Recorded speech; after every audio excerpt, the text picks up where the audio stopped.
All right, so good afternoon or good morning, everyone, depending on where you're joining us from. So my name is Jesse Hildebrand, and I am with Exploring by the Seat of Your Pants. And we are all about bringing conservation, adventure, and science into classrooms around the world. Today, we're doing a little bit of all three of those put together, which is really exciting. And right now, we're joined by 4 classes from across North America. We're expecting 2 more, and hopefully they join soon as well. We've got Miss Gross Haggerty's grade 2s in Benicia, California. Hi, guys. Hi. We've got Miss Rasigas at grade 4 through 6s in Smooth Rock Falls, Ontario. Hi. You guys come in for so many, I love it. Our 5th class just joined us. We'll get to them in a second. We've got Miss Rooney's grade 5 and 6s in Simcoe, Ontario. Hi, guys. Hi. We've got Miss McNeil's grade 1s and 2s in Lethbridge, Alberta. Hi, everyone. I love all these Canadian flags on the walls, by the way, so patriotic. And then Miss Davies, we've got grade 4 and 5s in Smiths Falls, Ontario. I was just in Smiths Falls. Hi, guys. Wait. Awesome. Of course, the reason you guys are all here today is for our speaker. So we are joined live by Rachel Bell Irving at Oceanwise at the Vancouver Aquarium at the Marine Mammal Rescue Center. So we're joining them there for the very first time of all our hangouts. They are the only team in Canada that can readily mobilize to help marine mammals in distress. So today we're going to learn about what these rescuers do to do everything they can to save an animal in need, the rescue, rehabilitation, and re-release of injured sea animals, and exclusive tour of this really, really neat facility. So without further ado, thank you so much for joining us, Rachel, and take it away. Awesome. Thanks, Jesse. Hi, everybody. I hope you're all having a good day so far. I said my name is Rachel. I am still at the Vancouver Aquarium, but we are going to introduce you to some of the amazing animals that have come out of our rescue center, as well as show you some behind-the-scenes photos and videos of what it's like to work in an animal hospital. So as Jesse said, we are the only team in Canada that is able to readily mobilize to help these animals.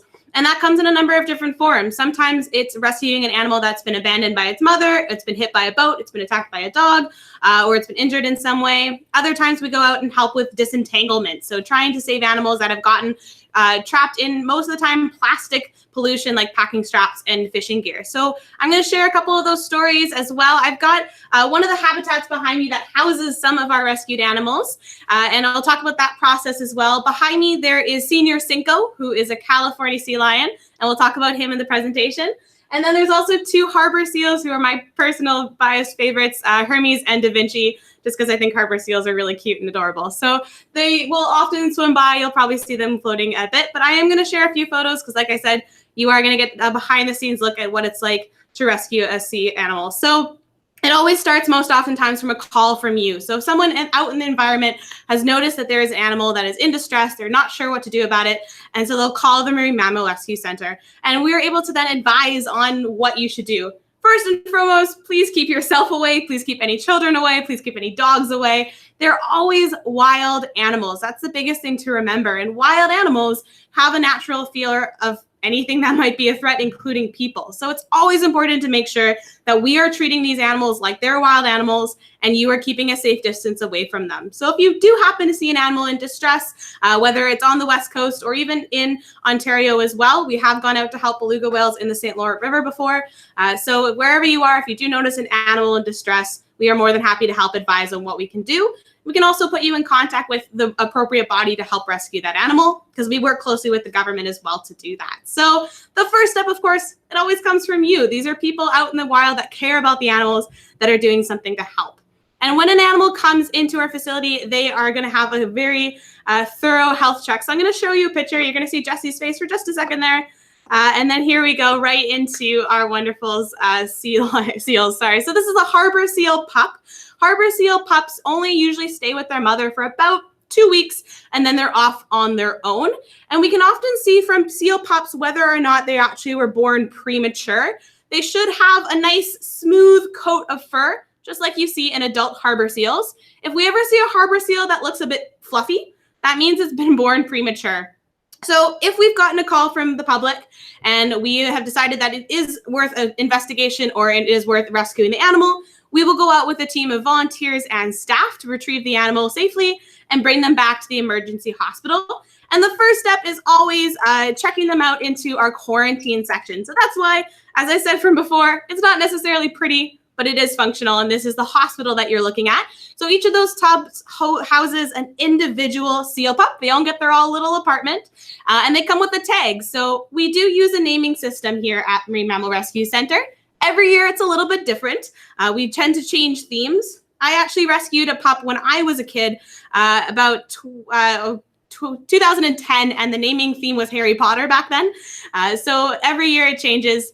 And we name them because it's much easier to identify which animal you're talking about. If I'm going to say, could you go check on Hermione? It's much easier to say that rather than saying, oh, could you go check on number 3? Oh, wait, was that 33 or 3 or 333? It gets a little confusing when you just use numbers. So using names helps us to identify where oftentimes where we found them sometimes, and also just who you're talking about. So every pup gets its own individual little apartment there, and they're given a thorough health check by our vets. So I'm going to show you a video. This is one of our vet technicians. She's come in to do a health check, and you're going to see her helping with a volunteer and a staff to handle the pup. And again, remember, these are wild animals. Whoops. Play. These are wild animals, so that's always important to remember that we don't want to coddle them. We don't want to cuddle because we want them to keep that natural fear of people. It's going to help them survive when they go out into the wild later on if they're deemed releasable. So this pup is actually premature because it's got, again, that really fluffy fur. It's kind of not as flat and smooth as it should be. So here they're doing that health check, just like you would when you go to a doctor. Think about when you go and get your regular health check from your physician. This is the same thing that we do with the animals, checking their eyes, checking their organs, making sure that they're nice and safe. And because they're pups, we do have to tube feed them. So this is what you're seeing here. Because these pups don't like being handled, they're not necessarily going to take food from us, and we have to make sure they get their nutrients. So what they do is they put the tube down the animal's throat while they're holding it down, and then they're going to push that formula down into the tube. So that formula, it smells horrible. I can promise you that. I have helped out make some of it before. It's basically a salmon milk kind of formula. So it's really rich in nutrients to make them get nice and fat very, very quickly. And that's what it takes at the first stage of rescue. So you really have this infant pup that has to be bottle fed at least for 2 weeks, like it would with its mother, and making sure that it's healthy and stable. When it's healthy and stable, it then gets to go up to level 2. You're looking at level 2 right now. These are more like communal apartments. So if you were to have roommates, these seals get roommates. And here they get to learn again how to interact with each other. And most importantly, they also want to make sure that they can compete for food. So before they go out with each other, we do have to teach them how to eat food. There's a very special way to swallow a fish. We usually feed them herring, and herring scales are a little bit rough. So if you were to push your finger one way down the herring, it's flat. If you run your finger back up the other way, it's much more rough, and those scales can get stuck in their throat. So we have to teach them essentially how to fish. And then when they've done that, they're able to go out into these communal pods and they're able to try and compete for fish. So in order for a seal to be released, it does have to reach a certain weight. It has to be able to properly compete with each other for food, make sure that it's able to catch and properly swallow. And with those requirements, we know that they're then able to be released out into the wild again in the future. Here is a nice up close look at one of these harbor seal pups. They are very, very cool animals. You've got the really massive eyes for sight. You can also see their ears, which is quite cool. It's the best way to identify a seal versus a sea lion. One is the color. These guys are often green or gray and white and black and those kind of speckled colors. And then they have little ear holes rather than ear flaps. Sea lions have ears very much like we do. If you touch your ears and you see how those kind of stick out, sea lions look a lot like that. Harbor seals have the ear holes instead, and then they've got those big nostrils, which they can close on their own to try and swim in the water. So harbor seals, personally, I think are very cool animals. I like to call them the sausages of the sea because when they're healthy, they're very, very plump. And that's an important survival skill to have as a harbor seal. And then when they reach those requirements, we talk to the Department of Fisheries and Oceans. This is the government body of Canada, and it is their job to decide whether or not the animal can get out into the wild and if it can survive or not. We can advise, we can tell them what our findings have been, but it is entirely the government's decision to do so. And if they say yes, then great, we can rescue them. That is always our goal in the end. If they say no, which I'll talk about in a second, then we will help find an appropriate facility for them to live in. So we want to make sure that they're going to a home that has the best possible animal care, that has room for this animal, that has other animals it's going to get along with, or that it has space. All these things go into the process of deciding a home for an animal. But most of the time, we have a 70 or over 70% release rate, which is awesome. Most of these animals get to go back into the wild. Now, of course, we also do these disentanglement efforts. So sometimes our marine mammal rescue team, along with our veterinary staff, will get a call either from the government or again from the public about an animal in distress. And oftentimes we'll hear about animals that are entangled. So entangled means that you're caught up in something. And this is a photo of a female stellar sea lion that has a piece of plastic packing strap around her neck. So we will then go out and then try and remove that plastic strap as safely as possible. And most of the time, these animals swim off perfectly happy and fine, and they're ready to go off into the wild.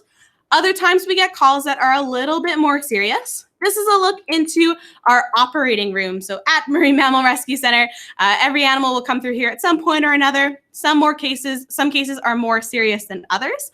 And so this is what a hospital looks like. This is where our veterinary team work together to try and figure out what is wrong with an animal. And of course, it's much more challenging working with animals because they can't necessarily tell you what's wrong. If you're feeling sick or if you're feeling hurt, we have the same language and we can communicate to each other that I've hurt my knee or my tummy feels sick. Animals, we don't speak the same language. We have to use other types of cues and diagnostic testing to figure out what is going on. And so here's a picture of Dr. Marty in the background there. He's operating on Senor Cinco. That's this California sea lion behind me, as I mentioned. Now, Senor Cinco came into us on May 5th, about 2 years ago, and he was incredibly lethargic. He was not moving. A woman called it in because her dog had gone right up to the sea lion and the sea lion didn't react, which is very unusual for a sea lion, especially a male sea lion, which can be quite aggressive or territorial. So she called it in, we brought him in. It took about 8 to 10 people to lift him because these animals can get anywhere from 800 to 1,000 pounds. That would take probably your whole classroom to try and bind you together to then lift everybody up to weigh the same. They are incredibly heavy animals. And I'm sorry, this does a bit of a sad story. It has a happy ending, but Senor Cinco, after they did x-rays, they did find that he had some gunshot pellets inside of his head. So somebody, unfortunately, tried to shoot Senor Cinco. He did survive, which is great. They were able to catch those on the x-ray.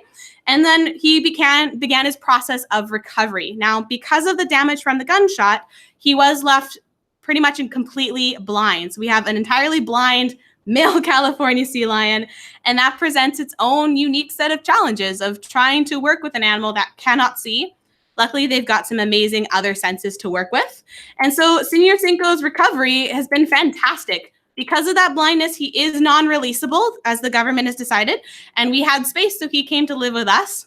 So on one picture, you can see where he first came in. He's quite skinny for a male California sea lion. And the other picture where he's preening very proudly in the sunshine, you can see he's put on some of that healthy weight again. So this is a happy ending story. And this is one of the reasons why we like to rescue, because especially when it's a human-caused problem, we feel it's a humane thing to do to go and help these animals as best we can.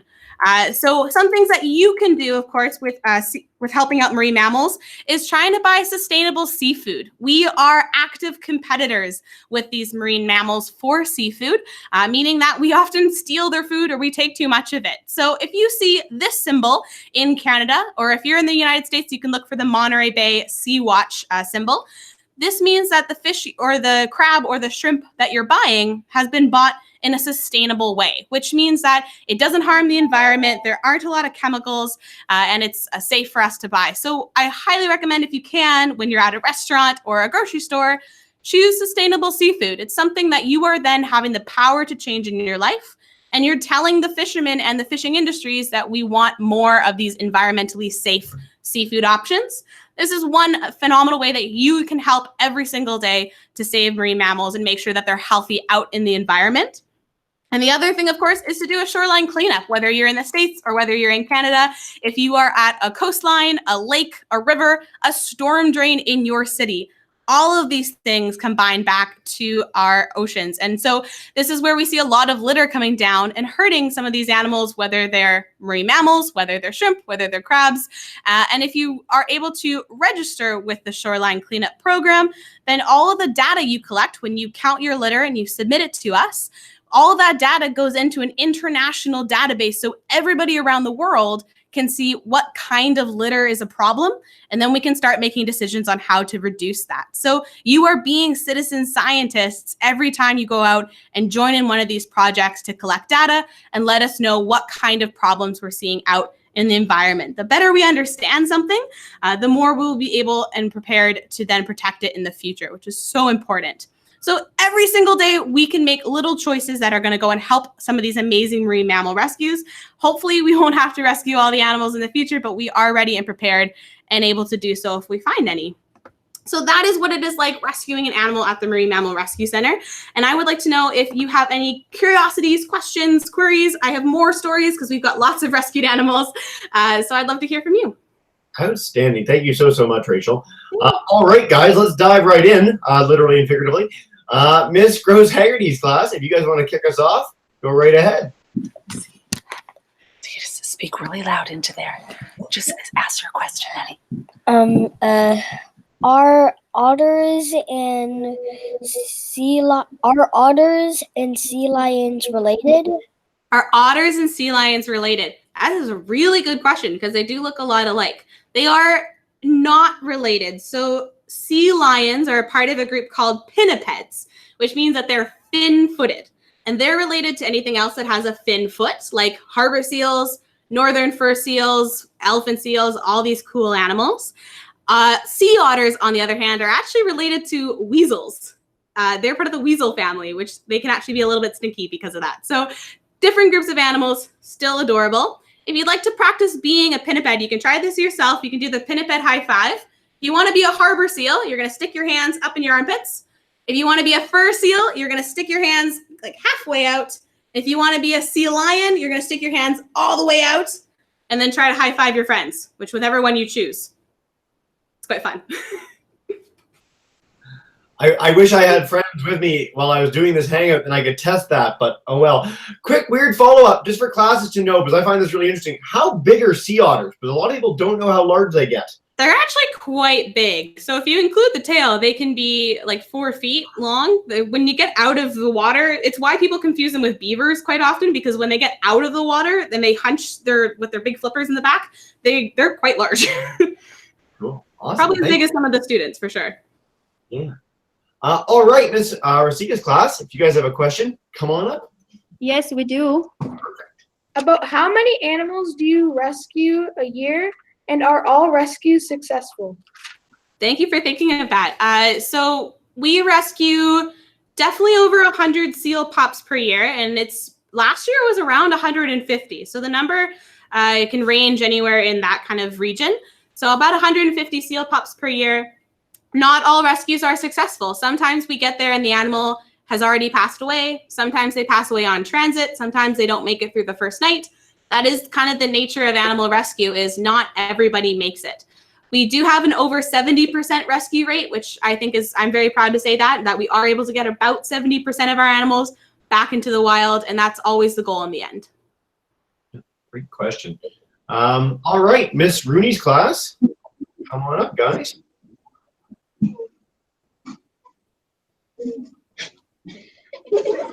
Do you work with a specific species of animal?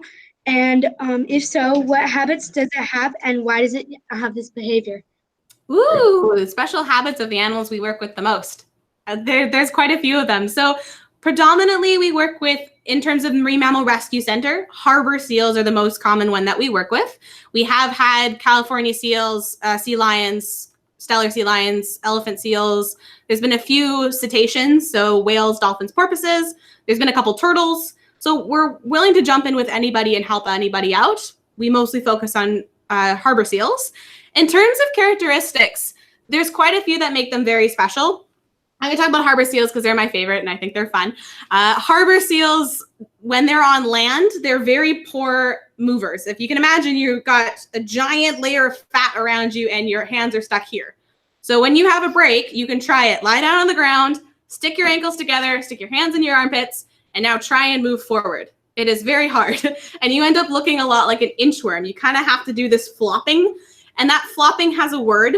It's called galumphing, which I think is one of the best words in the English language, galumphing. So you can practice galumphing like a seal. It's really fun to watch. And then it also is a great comparison to sea lions, which have their hands extended like that, or their flippers extended like that, and they're actually good climbers. So big difference between the family members. Very cool. That is one of the great words of all time. I agree. Also, be bold next time, Rachel. Don't say on a break, try this. Say right now in the middle of your class. Yeah, sure, if you got room on the floor. I mean, it'll derail the whole thing, but it'll be so funny to watch. Okay. I think a couple of them are trying it. Yes. If you're not glumping and you want to ask a question, we'll go to Miss McNeil's class. Yeah, guys, come on up. How does sea lions grow? So she wants to know how long it takes for a seal, a harbor seal, to grow up to an adult. Oh, okay. So a harbor seal, they are only with their moms for 2 weeks, and then they're on their own. So most humans will probably stay with their adults until they're around 16 to 18 years old. It's much different for people. With harbor seals, it's only 2 weeks, and then they're considered to be an adult, or a juvenile adult to like a full-grown adult. So it's not a very long time before they're actually considered to be adults. The sea lions are with their moms for about a year, but even then, they're out on their own pretty quickly after that. Great question. Interesting answer. By the way, it's 2019. Most people are staying with their parents until they're like 30 years old now. Rachel. Yeah, that's fair. Miss Davies' class, if you guys have a question, come on up. Have you ever rescued a beluga whale or a shark? Oh, a beluga whale or a shark. Thinking outside the box. I like it. We have gone to help with beluga whale rescues that were in the St. Lawrence River. We have not brought any back to our facility itself. We actually did recently rescue a shark, which is very exciting for us because we give animal care to our fishes in-house, but we haven't actually rescued any fish until we rescued a dog shark. That was, I believe it was last year, if not 2 years ago. There is a video on YouTube if you'd like to find it. And that was exciting. It had washed up on the beach. We brought it behind the scenes at the Vancouver Aquarium, gave it healthcare, and then it was able to be re-released back into the wild. So that was our first fish, and it happened to be a shark. Super cool. Awesome. We're whipping through these guys, so let's do a whole other round, and we'll see if we can even get a third one in. So Miss Gross Haggerty's class, come on back up, guys. Dakota, come on up. Do you want to ask a question? Who wants to ask a question? Orion, come on up. Stand on up. Ellie. You're good. No worry. All good. Come on up. Ooh, hurt. Ask your question. What would happen if a penguin's wing was hurt? Oh, if a penguin's wing was hurt. That's cool. I also like your shirt, by the way. Very cool. So a penguin's wing. Penguins need their wings. If you think about it, why do penguins need their wings? You can actually do it yourself. Stick your arms straight down. They make for excellent flippers. If you were to try putting some flippers on your hands when you're swimming, that's going to work really. Yeah, everyone's going to waddling like a penguin. That's perfect. So if you were to hurt, you can try it. If you were to try swimming with one arm, that's a lot more difficult, isn't it? And that becomes a challenge for these animals to find their food, to get away from predators. It really is a big threat to them if they were to injure their wing. Yeah. For the classes, just so you guys know, I'm glad that got brought up. We actually do a lot of hangouts with a group called Sandcob, so a South African group that works with penguins to save them. So if you guys want to check those out, they're really cool, and we'll be doing more with them in the future as well. But in the meantime, I'm glad that the classes have become giant penguin hordes. That's awesome. Mr. Sia's class, guys, come on back up. What is the reason why premature harbor pups are fluffy? Oh, that's a good question. It's mostly because their fur just hasn't quite matured to that point yet. So if they're born premature, they haven't finished developing. And so that's why the fur is fluffy. You need a certain amount of time to be a fully developed. That's what happens all inside the mother's womb. If you come out too early, you might have missed a step or two. Excellent. Great question. All right, Miss Rooney's class, come on back up, guys. Great questions, by the way, from everyone. I love how thoughtful these are. You guys are doing a great job. In your facilities, do you put chlorine in the water that the animals are in? Do we put chlorine in the water? We do not put chlorine in the water. It's mostly salt, and we've got a big filtration system to help sort through all the gunk. But you will see, particularly when the weather gets warmer, this habitat is currently, it's hard to see, but it's filled with a lot of algae pieces, a lot of seaweed pieces. So that can definitely be a bit of a challenge when it comes to animal care with these facilities, because when the sun comes out, these are plants, they photosynthesize, they grow, and our habitats get dirty a lot faster. So our divers will go in, loosen up some of the algae, and we've essentially got like a vacuum cleaner, underwater vacuum cleaner that can clean it out. Awesome. So a lot of manual care. I hope everyone's paying attention to Rachel, but make sure you guys are watching the seals and sea lions behind her too, because they're so graceful in the water. It's so beautiful. You can see why you love them so much, Rachel. They're awesome. Very cool. All right, Miss McNeil's class. Question. Come on up. Is a seal a mammal? Is a seal a mammal? That's a really good question. We can actually look at ourselves to try and answer that. So we have to think about what makes us a mammal. We think about that. So first thing is touch your back. You can feel that there's bones. Mammals have to be vertebrates. They have to have bony structures. If you take a big breath in, whew, awesome. That makes you a mammal. You're an air breather as well. And then, of course, we've got hair on your arms, on your legs, on your head. That makes us a mammal as well. And also giving birth to live babies. So that is also a thing that makes us a mammal too. All of these characteristics, if we look at our seals, they've got the fur, which is great. They have to come up to breathe. And I can tell you from x-rays that they are vertebrates, and they do give birth to live pups. So yes, they are mammals as well. Mammals. Awesome. All right, Miss Davies' class. Okay.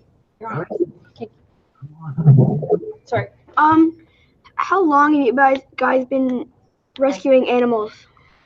That is an awesome question. The Vancouver Aquarium opened in 1956, and then the Marine Mammal Rescue.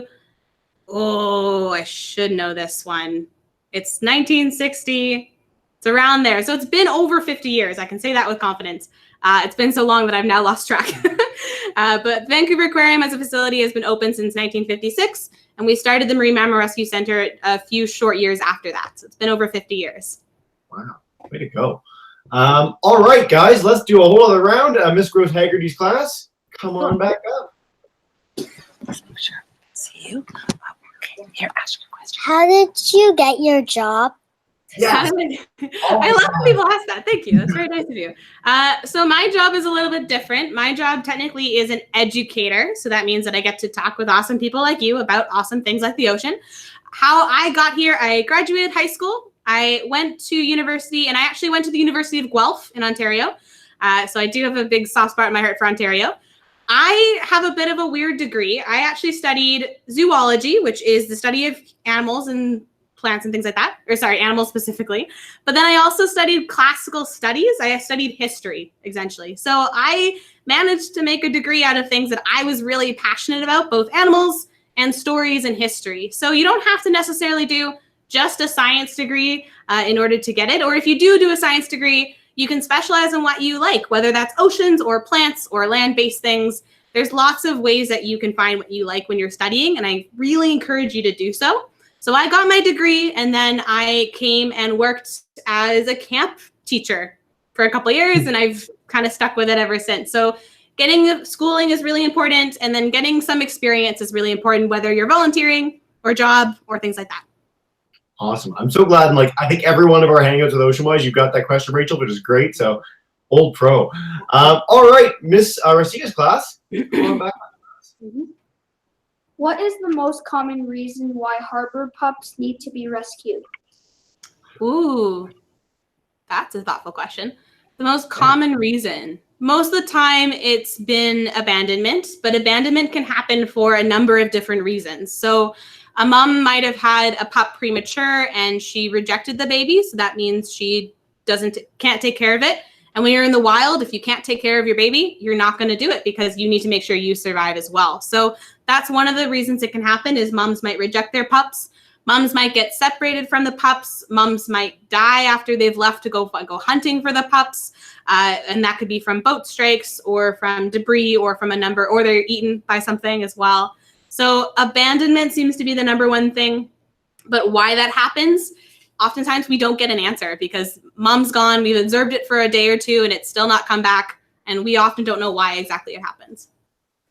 Good question. All right, Miss Rooney's group. Come on back up.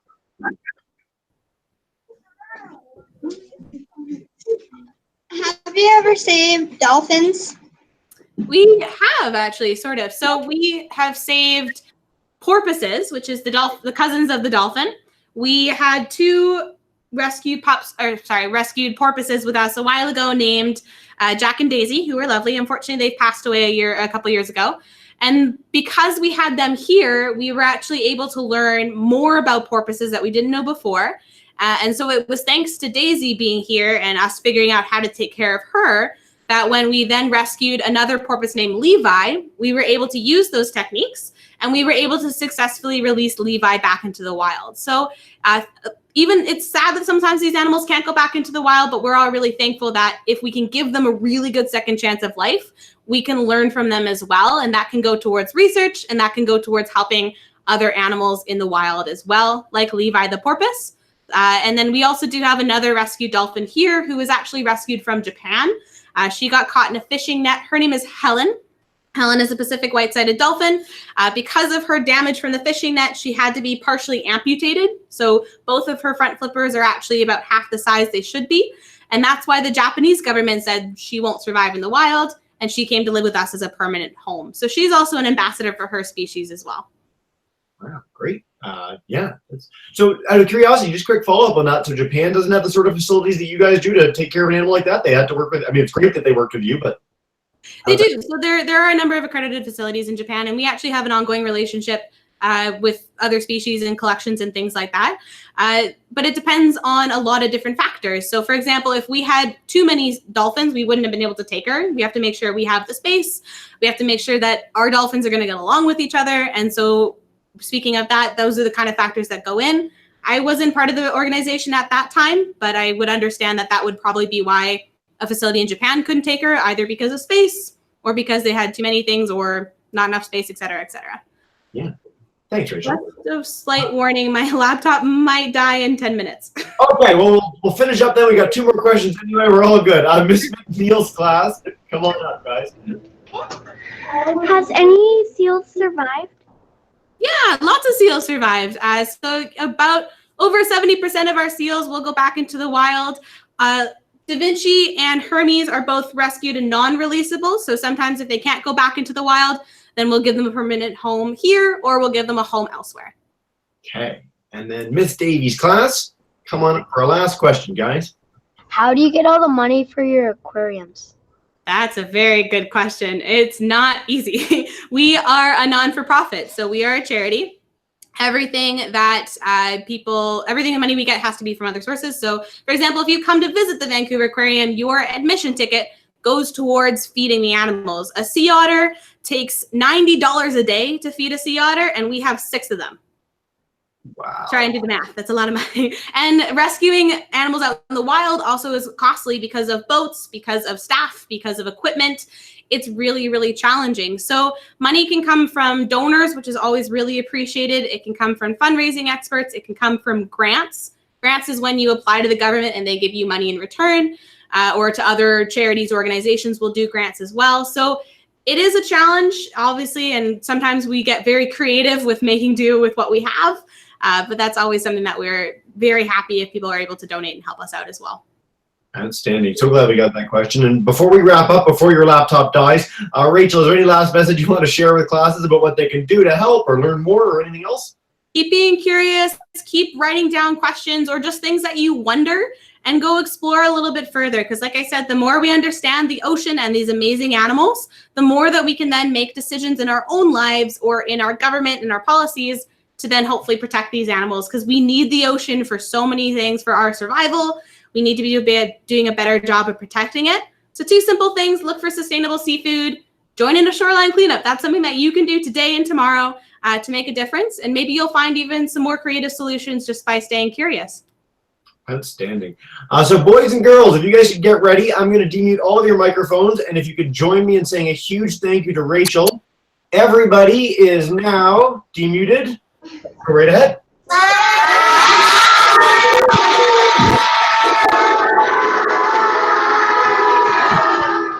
Thank Thank you guys so much. That was awesome. Rachel, thanks for joining us. Good luck with the second hangout in 2 minutes. And have a wonderful rest of your